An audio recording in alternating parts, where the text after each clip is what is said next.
বিশেষভাৱে সক্ষম ব্যক্তিক সহায়ৰ হাত চৰকাৰী বিষয়া কৰ্মচাৰী ওদালগুৰি জিলাৰ মাজবাট সংহত শিশু উন্নয়ন প্ৰকল্প বিভাগত এই পৰ্যন্ত 164 বিধ সামগ্ৰী বিতৰণ কৰিছে চৰকাৰী বিষয়া কৰ্মচাৰীয়ে বিশেষভাৱে সক্ষম ব্যক্তিৰ মাজত ট্ৰাইচাইকেল হুইল চকীকে ধৰি বিভিন্ন সামগ্ৰী প্ৰদান কৰিছে চৰকাৰী বিষয়া কৰ্মচাৰীসকলে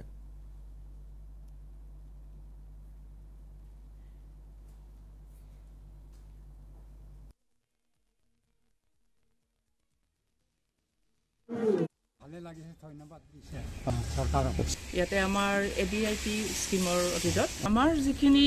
দিব্যাংগ ব্যক্তি আছে যিসকলৰ মানে ইতিমধ্যে তেওঁলোকে কাৰ্ডবিলাক পাইছে তেওঁলোকৰ চাৰ্টিফিকেট আছে দিব্যাংগৰ প্ৰমাণপত্ৰ আছে তেখেতসকলক আমি 164 বিধ মানে বস্তু আমি 164 জন বেনিফিচিয়াৰীৰ কাৰণে পাবলৈ সক্ষম হৈছোঁ 60 বছৰ গৰকা এখন ৰিক্সা চলাই জীৱন অতিবাহিত এগৰাকী 75 বছৰীয়া ককা জামুগুৰিহাটৰ মহমাৰা পাৰৰ ফকিৰাম মাহাতু নামৰ এইগৰাকী ককা আজিও হৈ আছে দুৰন্ত তৰুণ অঞ্চলটোত সকলোৱে ককাক চাচা বুলি সম্বোধন কৰা এইগৰাকী ককাৰ দুভৰিত আজিও আছে অফুৰন্ত শক্তি দৈনিক ৰিক্সাখন চলাই উপাৰ্জন কৰা ধনেৰে ককাই চলাই আহিছে জীৱন সংগ্ৰাম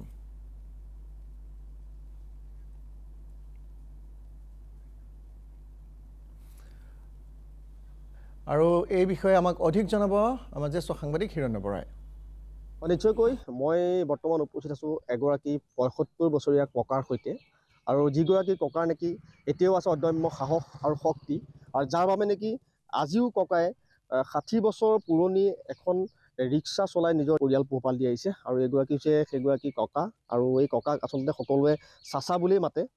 বয়স হৈছে 75 বছৰ ককাৰ বৰ্তমানো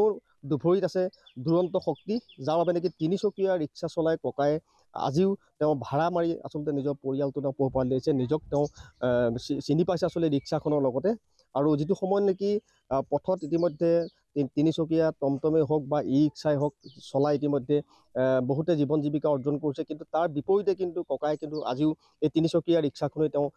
চলাই আছে কিয়নো এই ৰিক্সাখন হৈছে ককাৰ খুবেই মৰমৰ আৰু মই পোনে পোনে মই ককাৰ কাষলৈ যাব বিচাৰিছোঁ তেখেতৰ পৰা মই মনৰ ভাৱ জানিবলৈ মই চেষ্টা কৰিম ককা আপুনি অকণমান যদি নামি দিয়ে আমাৰ সুবিধা হ'ব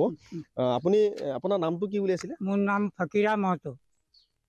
কিমান বয়স হৈছে আপোনাৰ মোৰ 75 বয়স হৈছে আপুনি ৰিক্সা কেতিয়াবা চলাই মই 70 পাই গৈছে মানে 60 বছৰ আগৰ পৰা মানে আগৰ পৰাই চলাই আছো চলাইছে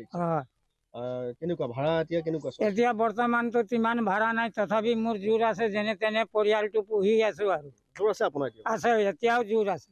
আপুনি কেইজনকে উঠাই এই ধৰক দুইজনকে এতিয়া লৈ যাব পাৰো এতিয়াতো ৰিক্সা চলোৱাটো বৰ কঠিন আচলতে টমটম চলিছে বা অন্যান্য যিসমূহ বাহন চলিছে